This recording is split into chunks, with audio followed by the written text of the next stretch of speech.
రాత్రి మమ్మల్ని నిద్రపోనియవా?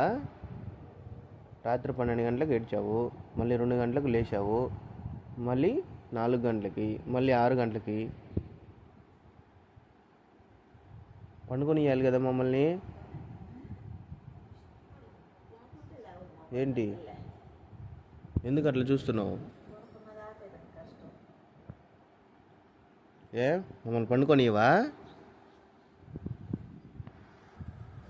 చూడండి, ఇది ఒక పిల్ల కోతి, ఇది పండుకోదు, మమ్మల్ని పండుకొనియదు.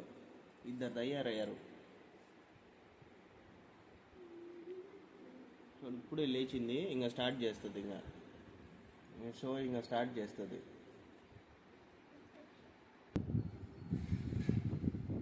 ఏం పాప, కోపమా? కోపం ఎందుకు?